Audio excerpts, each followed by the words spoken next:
Was my first time when I took a plane. Was my first time when I moved abroad.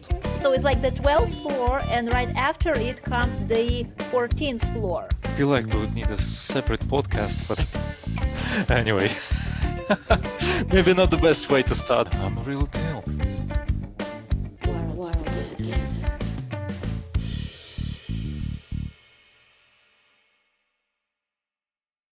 Hi, I'm Ksenia, and welcome to my Worlds Together. Here we talk about what life is like in different parts around the globe through the eyes of foreigners and those who were born there. There is an increasing number of people who move abroad for work. It's a great way to open your mind and accelerate your career growth. However, this is no easy feat, even though the world is getting more and more globalized and there are more opportunities to get hired by a foreign company today. Some people choose to stay in the country where they once landed a job and it eventually becomes their home. This is the kind of experience that my guest is going to share with us today. Please welcome an IT guru, a guitar master, and one of the greatest people I know. Welcome to the show, Alex. Thrilled to have you today. Well, thank you. Thanks for inviting me. That was a hell of an introduction. You know what? I just realized that I don't have my guitar close to me. So you see, that's the confirmation. Yeah. That City you are invite, a guys. guitar master, right? Maybe not a master, but sometimes I play So you riffs. are no fake. Yeah, I'm a real deal. Okay. Where? So, where do you currently reside? Wow. Yeah. All right. So look, currently I live in Poland, Krakow to be precise. It's located on the south. It's probably, it's the biggest city in southern Poland. Yeah. Um, the city famous for its culture because there's there are kings that were born here or maybe burned here. Anyway, maybe not the best way to start this. Okay. So, you you currently live in Poland, in Yeah, Krakow, which exactly. is a big city in southern Poland. Yes. So, where do you originally hail from? Ooh, that's a good question. All right. Look, I was born in a very small town in Siberia. So, Russia, Siberia. Um, Small town, again, as some of you might argue, on the scale of Russia, small town means about 100, 100 to 200 people, 1,000 people of the population. So yeah, it's quite a small town, yeah, with lots of mines there. So there is heavy production and so on, and very air quality, by the way. This is where you were born, right? So, in a Yes, small Siberian town in Russia. What's the name of the town? I would actually name two towns because I was born in one place, and then my parents and I moved to another one. So the first one is called Kiselevsk or Kiselovsk, and the second one Prokopsk. Sounds very Polish, by the way. Well, it does. Not that I know, but I trust you. If you say it sounds Polish, I trust you 100%. How long have you been living in Poland? It feels like I've been living here for my whole life, but but if my calculation is correct, then yeah, it's been 8 years. I moved here in 2016. Yeah, it's been a long time. Then I'm about to ask you a question which is very cheesy, and I honestly was in two minds whether I should ask it or probably I should not. Nevertheless, I can't help myself. I really want to know, so prepare yourself. Do you speak Polish? Yes, ma'am, I do. But before we come to that point, are you allowed to ask cheesy points without having a cheese in your hands? Is I that have it in cheese? my pocket. I have it in my All right. pocket. If you get Okay. so if you if you give me the right answer, I'll give you some. Whoa. All right. It's better be a good So cheese. you do speak Polish, right? I do. Yes, I do. Great. So then Alex now is going to give me a quick lesson in Polish. How do you say in Polish, "Hi, I'm Ksenia and welcome to my worlds together"? Well, that's an easy one. Um, Hej, nazywam się Ksenia i zapraszam Was do mojego podcastu Światy Razem. Okay, did not see that coming when you said it would be easy. Well, anyways, I'm gonna say it. I'm gonna say it anyways. I just really need to psych myself up before saying that because my chances to embarrass myself are higher than ever, but I'm still gonna do that. So please, please don't judge me. And before I do that, can you say the sentence one more time, but a little bit more slowly? Alright. Hej, nazywam się Ksenia i zapraszam Was do mojego podcastu Światy Razem. And by the way, I don't think that you would be the one judged because I'm not a native speaker. I'm not a native speaker either, but I'm very, very eager to try. So let's do this. Hej, nazywam się Ksenia i zapraszam Was do mojego podcastu Światy Razem. That was perfect, I aced wasn't it? it! Yeah. Yay! Great! So now I know how to say something in Polish, right? So, and if I ever travel to Poland, this is the first and probably the only thing I'll be able to say. Nevertheless, Yeah, at the custom. Yeah, I can imagine. Hi, nazywam się Ksenia. please let me in. Okay. Well, when did you first start thinking of getting a job abroad? When?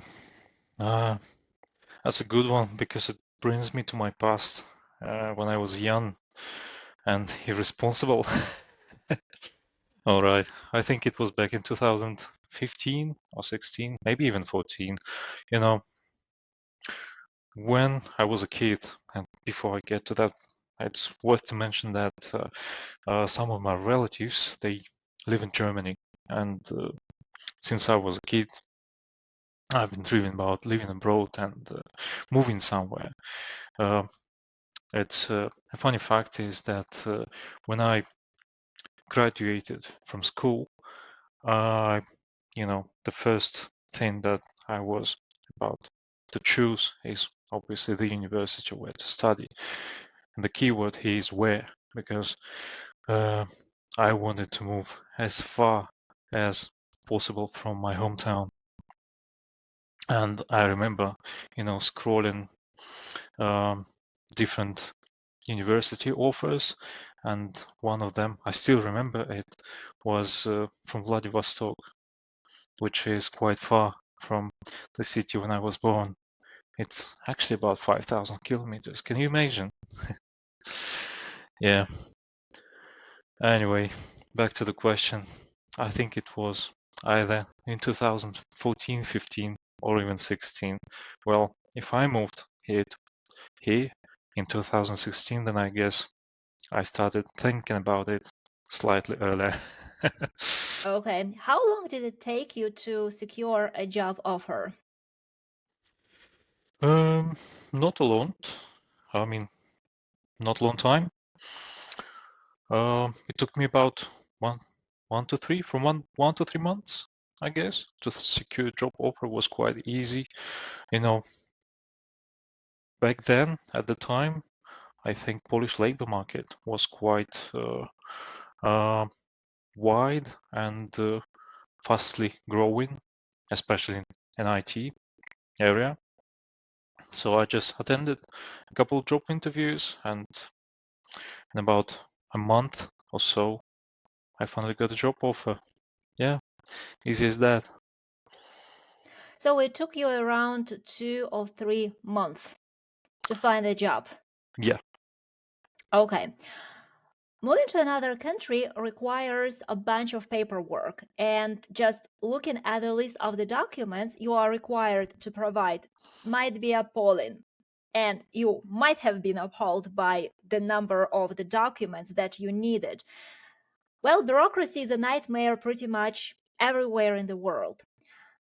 Can you take us through the steps that you took to move to Poland? What paperwork you needed to prepare?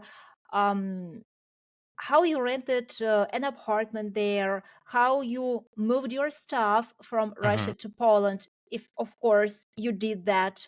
Well, we want to know everything.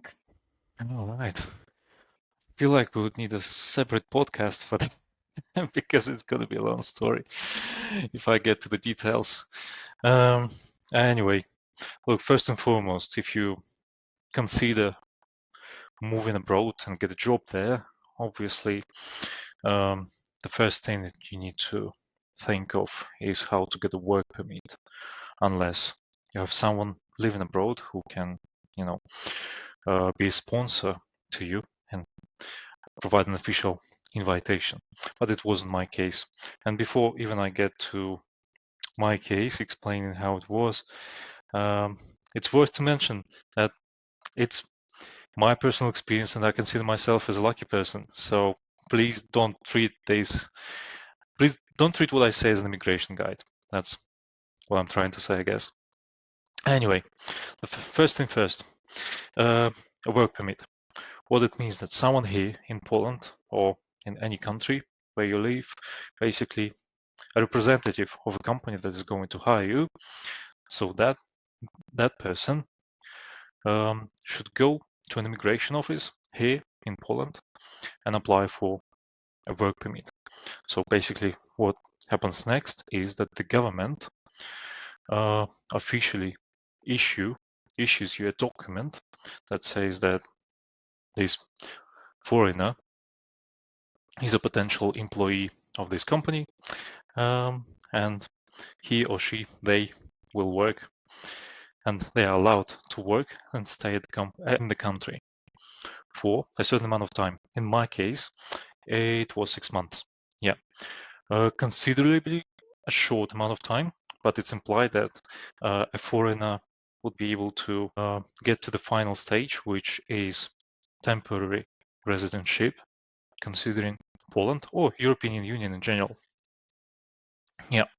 So you being at your home country, or in my case, me being in Prokopyevsk, when I got the work permit, I went to the embassy with my hand full of documents, and it took me a lot to get there. So obviously, you get the paperwork done, and you go to the embassy, or either embassy or a visa center that can provide you with a bunch of similar services, basically a vendor or an intermediate organization, which stays between you, basically, and an embassy, a communicator, a mediator, let's say. All right. So once you get there, obviously you apply. You will probably, or me personally, I felt like I was being screened due to the fact that I had to provide so many things, and that the application was, I don't know, 20 or 30 pages, maybe even more. Anyway, so you need to get the some information about about the complete history of your employment at your motherland or the country where you live. And based on the case, actually, some countries or some embassies, sometimes they ask about the full history of your employment, and if you moved a lot, be prepared. Yeah. All right. So once you get there, you apply, you get a visa, hopefully. I did.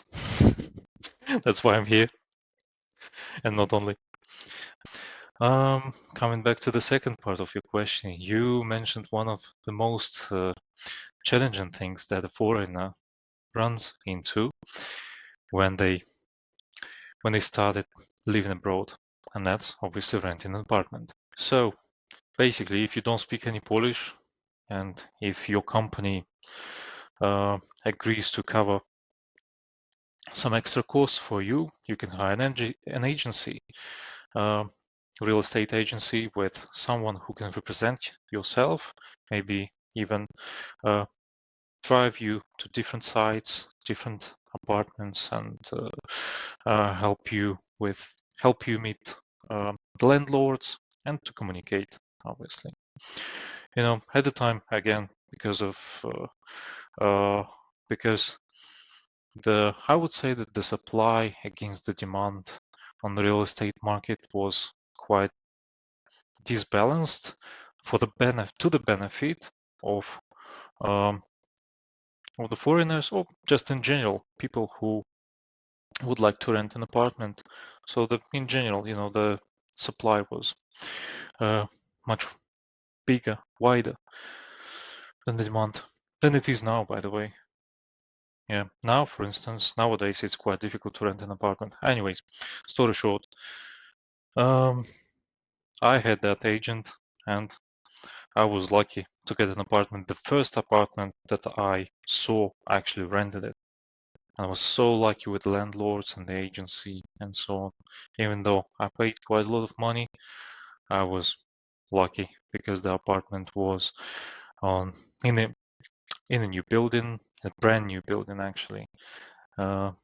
Yeah, the neighborhood is called Four Oceans. Yeah, there were four buildings with yeah, they were called because because they were built with with this sea theme in general.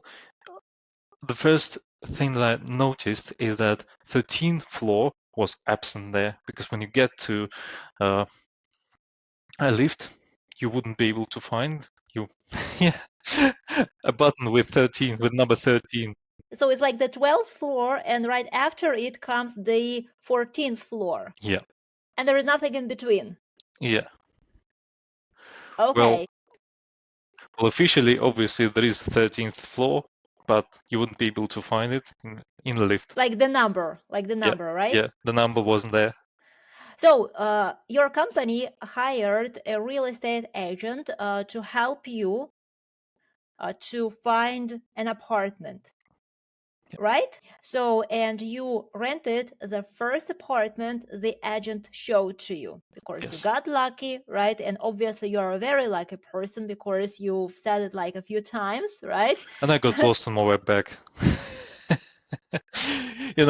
When I saw the apartment and I made the decision, I mean, when I met the landlords, I rented the apartment, we shook hands, signed the contract, and I decided to take a walk to my temporary apartment. Yeah, to the basically to an apartment where I lived, the temporary place rented by the company. And I got lost on my way back. Yeah, the funny fact is, I don't know. Why didn't I take a bus? I don't know. Did you move your stuff? If you moved any, or maybe you once you got to Poland, you bought new furniture, new things, like new life, new furniture. I remember my bag. I mean the content of it. I put some clothes, a bowl, an iron, and yeah, the one that I had in dormitory back at the time when I was a student. Was it your Uh, lucky charm? That I don't iron? know. I don't know. Maybe I still have it actually. My wife uses it. It's probably your lucky charm. Yeah, yeah, yes, it So is. now we know, okay, everyone, now we know what brings luck to Alex. It's his iron. Yeah, my lucky iron. Yes, you lucky iron. So you had some clothes in your bag, right? You had this lucky iron that your wife uses now. Anything else? A spoon, a fork, and a plate. Yes. Yeah. Feels like I was going camping. Exactly. And Anyway, this is all you took with you, yes, right? it Only was a bag of stuff and nothing else. exactly because it was my first time uh when I first was my first time when I took a plane, was my first time when I moved abroad, when I went abroad. It's like two for the price of one. Yeah, exactly. So I didn't know what to expect, you know. Did you speak any Polish when you just arrived in the country, when you just moved to the country? No, I'd say I did not. I did not speak any Polish. You know, I had this Duolingo application installed on my phone. Obviously, I tried my best to pick up some words and phrases that are commonly used here in Poland. You know, some greetings and stuff. You know, just to be able to communicate at a grocery shop. Because you know, first thing when you arrive, what you do? You buy some food, go go shopping. Yeah, and coming back to that, to the story that I mentioned when answering the previous question, obviously I got lost on my way back to the temporary place. Um, and so the first thing I thought of that crossed my mind was like, I need to ask someone how to get to that address. Well, it was quite far away. I think it took me about 40 to 50 minutes to get back there. Yeah, so I just came to a random person asking how can I get there, and you know I was just as a I don't know I felt like a dog. People here who you know especially those you know, a lot of my friends they say that when they moved they felt like they're dogs. They understand but they can't say anything. That was exactly what I felt at the time. So I met a random person. I tried to ask how to get there to my address, and the lady said that I actually need to get to a bus station. And yeah, she really tried to help me, but regardless all those efforts, I wasn't able to understand probably half or 60-70% of what she said. Anyway, I was lucky to get to a bus station, and Did you have your lucky iron with you at that time? unfortunately I did not. So that's why. Oh, Yeah, I left it at the apartment, in the apartment. Anyway, so I got to the bus station, and there you go. There is a bus, and you know I remember that the bus goes through the neighborhood when the office is located. So I decided I get a bus, uh, and just you know walk from the office to the apartment because I knew the way, I knew the path very well from the office to the apartment. So I decided to go to get the bus. And the first challenge that I experienced when I entered the bus was how to pay for a ticket. And you know, we all know that the fines in Europe they are quite big. It's all costly and expensive. So you better not get caught by a conductor. So I couldn't. There was an instruction, but I couldn't read it, obviously, and my phone died. I didn't have any internet with me, obviously. Otherwise, I wouldn't get lost. That's...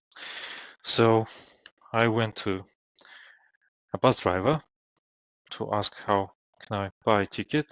So I tried to speak English to him first, but he couldn't. Then I tried my luck in Polish, and he understood that I'm struggling, and he tried to help me. But at the same time, meanwhile, he was driving the bus, so he couldn't really get out of his cell because there was literally a cell, because you know there was a glass wall between me and him. for his protection, obviously, from from such people like me. Um, anyway, I couldn't buy a ticket. I didn't, so I didn't. I didn't buy a ticket, and luckily it was just a couple of bus stops. Anyway, it was so stressful experience. Still remember it.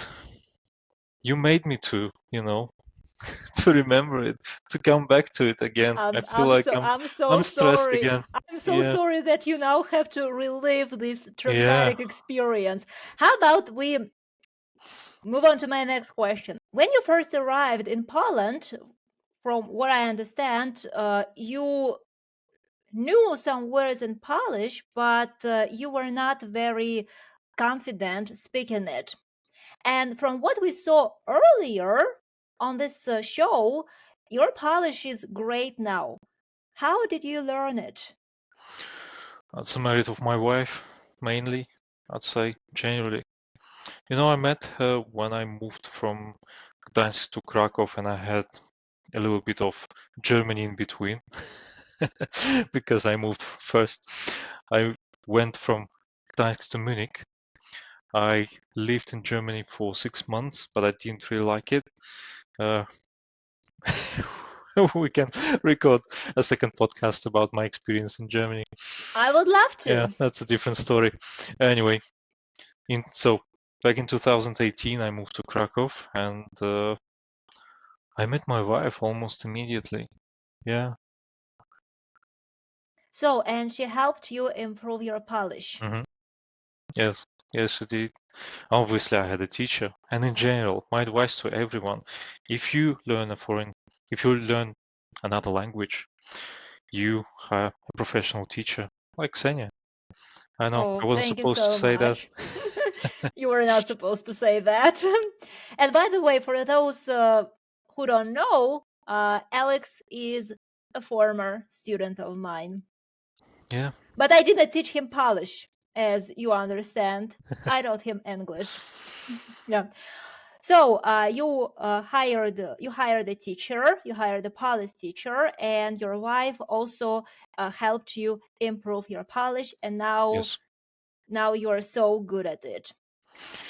Maybe Well, not so good, but you are getting there, I'm getting right? there. Yeah, So it's like they acceptable. say, It's like they fine. say, there is always room for improvement. Yeah, there is.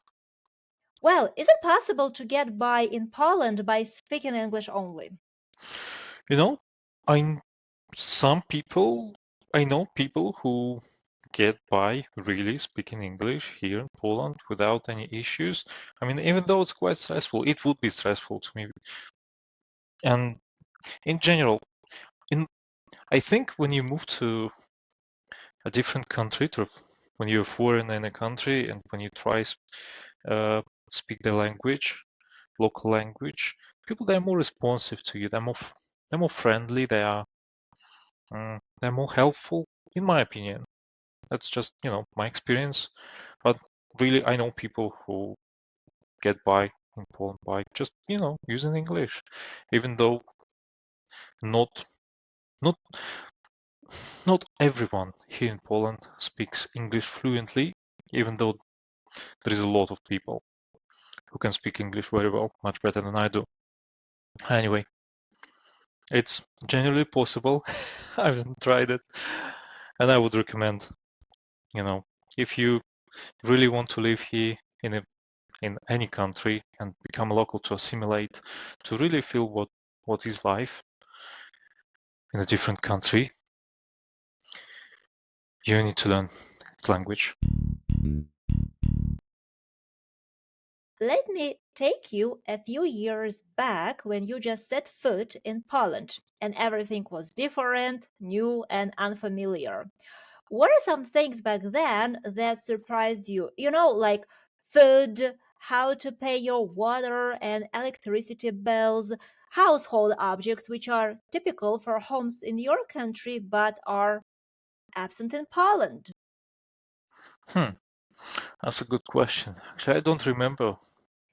Probably, probably I don't due to the fact that I don't go out a lot. I mean, I used to before I met my wife, but it's not because of my wife. It's like general. I think I'm slowly becoming a countryman.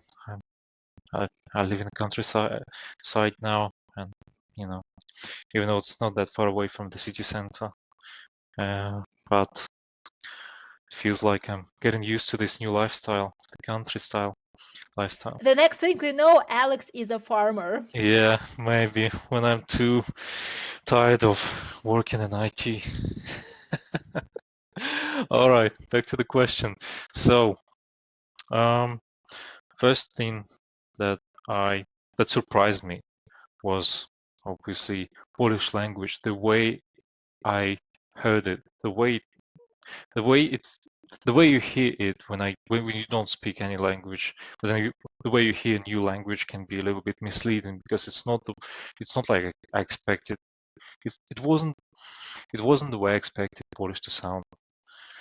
Um, Actually, frankly speaking, Polish at the time sounded like French to me, even though I never been to France, even even now. I mean, since then I've never been there. But yeah, the fact is that Polish sounded like French to me. That's the first thing that surprised me. Second, obviously food. It's a little bit different, even though some of the meals they are served the same way as they are in different countries where I've been to.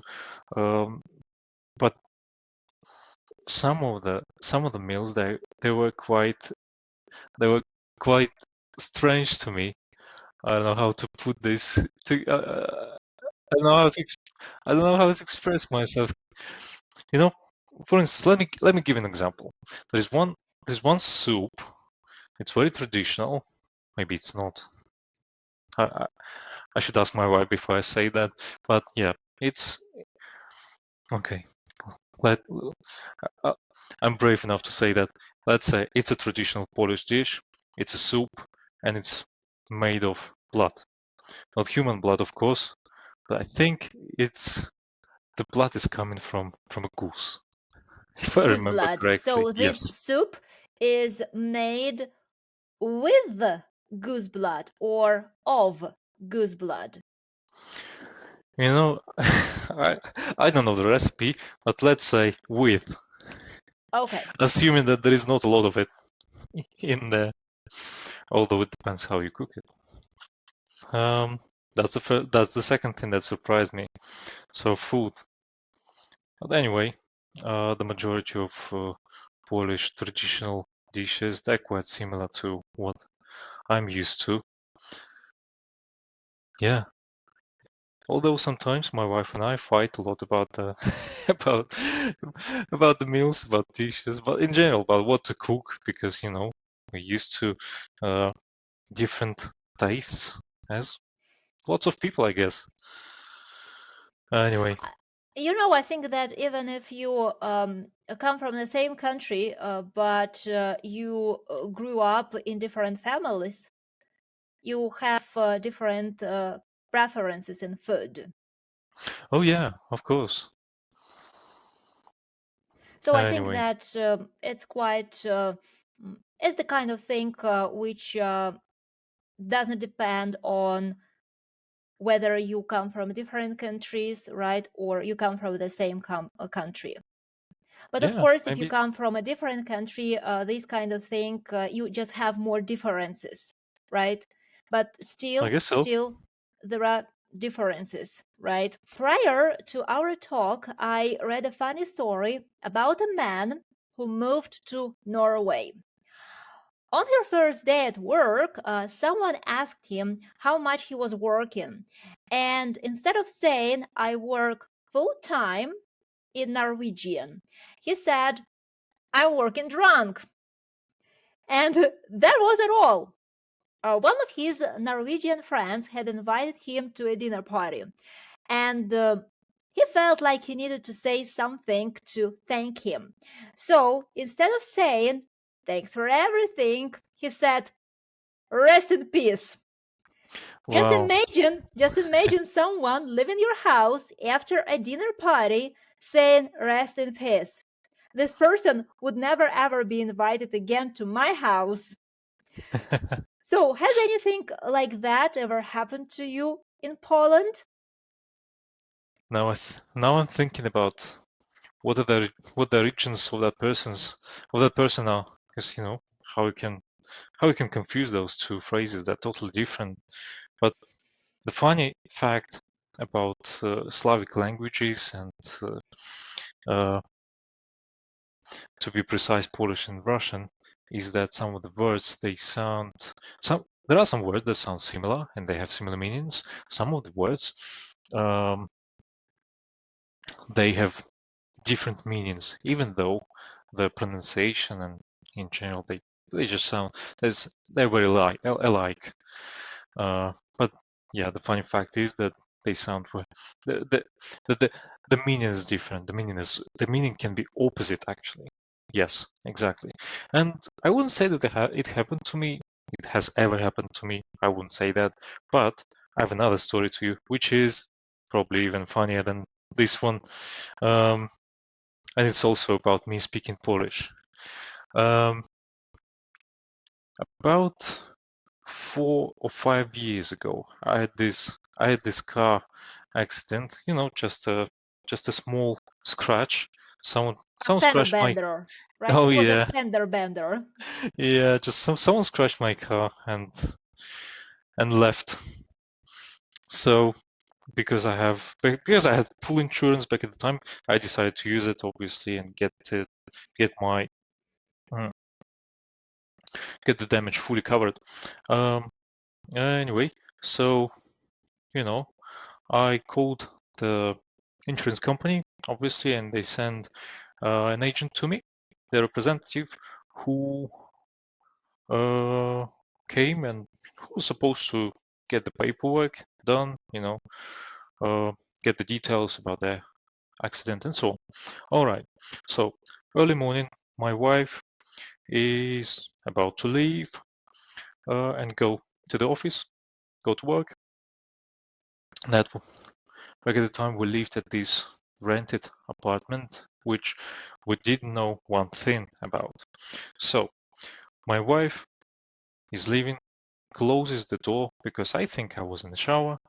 Um, so she closes the door, and I'm expecting the representative to come. Basically, I'm expecting the call, so I'm getting that call, and the moment when I hang up, I, you know, I put my clothes on, and I go and I'm trying to leave the apartment, but I can't because the door lock that my wife that my wife used when closing the door, that was I don't know what's the name. I mean, I don't even know what's the brand or what's in general what, what this what this lock is like. But the fact about this door lock is that when you close it from one side, from the outside, you can't open it from the inside. So And the you were agent, basically trapped. I was trapped exactly. And the agent's calling me, and I was like, you know what? My wife closed the door, and I can't get out. Can you please wait for me till my wife gets there and let me out? Um, so I'm calling my wife. My wife is coming back to the apartment, letting me out. That's one thing. The second thing is obviously I meet the agent, and the first thing that he asks me to do is to fulfill the form. And because my Polish wasn't that good at the time, I I couldn't understand some of the words that he said. And the funny aspect of me fulfilling the application, the form, is that he asked me, uh, to draw the location of my car, the position of my car, and basically an approximate position of another car, and how I see the incident. You mean he wanted you to recreate the Oh accident? yeah, Oh yeah, exactly.